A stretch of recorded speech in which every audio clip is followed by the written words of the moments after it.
Hello and welcome to the France 24 interview. I'm Robert Parsons. Our guest today is Nelson Mandela, the grandson of Nelson Mandela. He's in Paris to promote the Africa Rising Foundation, an NGO he set up in 2010 to redefine the image of Africa in the world and represent the interests of young Africans. Thanks very much for being on the programme. Thank you. If I could start just by asking, what brings you to Paris?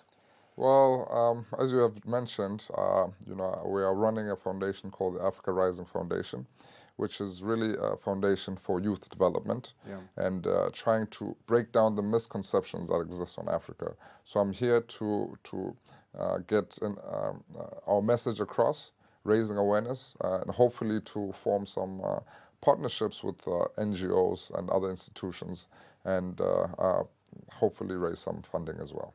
And is France particularly important for you because of its part in Franco-Africa? Of course, because they've got quite a number of relationships with different African countries, and they are the ones with the most colonies, I guess.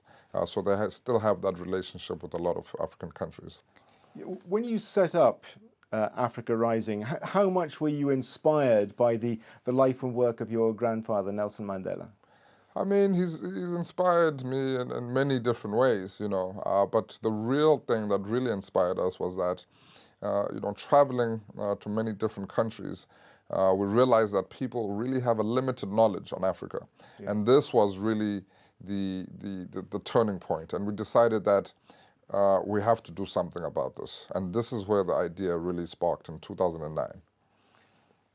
Just sticking with your grandfather for a little bit, it can't be easy having a grandfather as famous and renowned as Nelson Mandela. It must put a lot of pressure on you. Yes, it does. It does put a little bit of pressure on me. But, growing up, with this heritage and this legacy, and growing up with my grandfather, you get to understand the kind of role and your responsibilities. People do look at you as a leader, so you have that pressure to always be... You act in a certain way, conduct yourself in a certain way. But you learn as you grow. And I've really now become to accept and make those rules, values, and principles that my grandfather has imparted on me, my own. The title of your NGO, Africa Rising, suggests a more confident, perhaps better educated Africa. Is that how you see things? Is that why you chose that title? That's why we chose that title, precisely, because we feel that it is time that the youth take... it's time that the youth really contribute to development and take charge and take control of their destiny. And we really want to raise the pride and confidence of young Africans in order for them, to say, I'm an African, I know what it means to be an African, and I am proud of it. It's a great aspiration, but is it something that you see as happening? Do you see Africans as being better educated, more confident today? I'm talking about the younger generation, obviously. Yes, it is really starting now. It is really starting. I mean, since the beginning of this new decade, we've really seen a new energy, a new rise in the hope and aspirations of the youth, and they really want to now engage, because traditionally the youth are somewhat unheard, and they look up to the elders to really give them the opportunity. But now they realize that they can actually create those opportunities themselves. That's particularly the case, is it, in African societies? Yes. The relationship between the young and the older generation. That's right. Because they're always the ones to guide us, to give us the knowledge.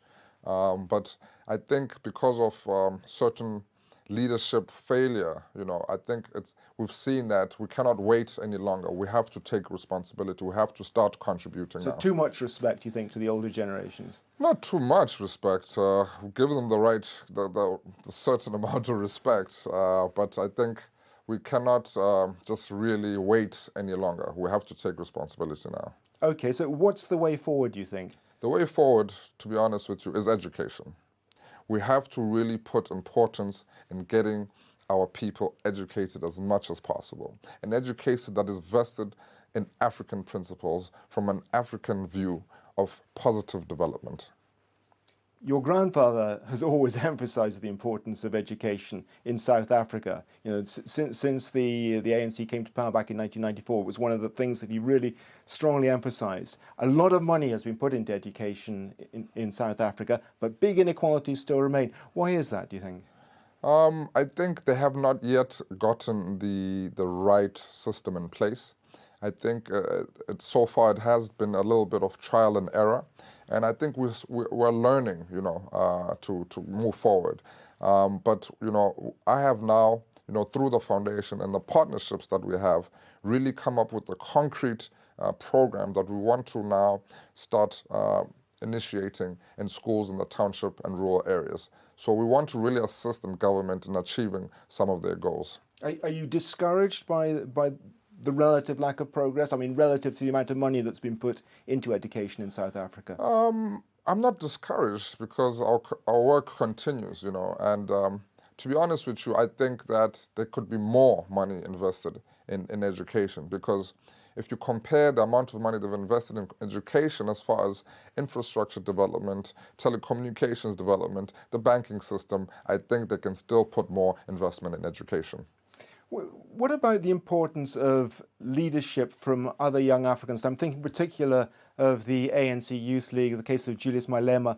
Courts controversy a lot. Is that the way forward, do you think? That is definitely not the way forward. That is definitely not the way forward, I think Julius Malema in particular, my personal view is that he started off very well speaking about issues that were quite hard to raise on a public space, and we really supported him. But I think as his popularity and power grew within the youth, he sort of lost the focus and started disrespecting our elders, which we do not do in African society. That's one of our oldest principles, really. You can disagree with them, but do not disrespect.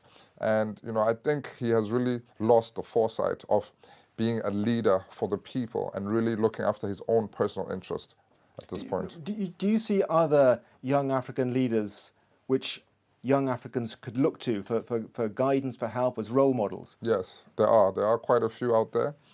We've partnered with an organization called Africa 2.0, which is led by a good friend of mine, Mamadou Toure from Cameroon. He also works for the IFC, and I think he's about 33, 34.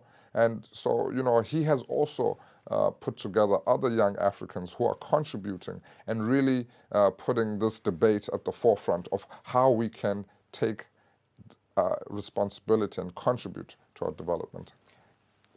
Africa Rising sets its ambition to be the voice of young Africans throughout the world. That's a big ambition, is it? It's a big ambition indeed, but we feel that we can achieve this because we are not alone in this fight. We are not alone. We have other organizations who share this vision, who are part of this vision. So, we will definitely be able to achieve our goal. I mean, I suppose the question that arises, that's certainly I want to ask, is, the African continent is huge. Is it possible for an organisation like yours to represent interests as diverse as a Francophone country like Senegal, for instance, and something completely different like Lesotho? And they're so far apart that it's difficult to see how one organisation could represent such divergent interests. I think we can, because obviously we all seek development. We all seek a better life. We all seek progress and a move forward. We all want to be seen and valued as citizens of the world that are able to contribute to the issues and problems and solutions of the world. So if you look at it from a fundamental point of view, we are definitely capable of all moving in the right direction. And that's what's special about Africa. Through our diversity, we are able to unite on our common goals. What about the issue of good governance in Africa? We're seeing elections taking place in Senegal. Senegal has been regarded by most as a paragon of democracy. How important is it for countries like that to be successful, to carry on down that path? No, it is very important for us to make sure that the values and the principles of democracy are upheld. And you will see that even our government, we assist other governments in making sure that the elective process, is carried out in the right manner. You will see that we've assisted the Democratic Republic of Congo in their elections. We assist other countries as well. So it is very important for us to understand that freedom comes with certain responsibilities, and we have to look after the interests of our people in general. Do you see your own country, South Africa, as a model for the rest of the continent? Because of our demographics, because of our economic hegemony that we hold, particularly within the SADC region, I think it is our role, it is our obligation as a leader, and we are seen as a leader. So therefore, we have to rise up to the occasion and do what is right. Okay, that brings us to the end of the France 24 interview. Thanks to our guest, Ndaba Mandela, and thank you too to our viewers for being with us today. But don't go away, there's more news to follow on France 24, on France 24.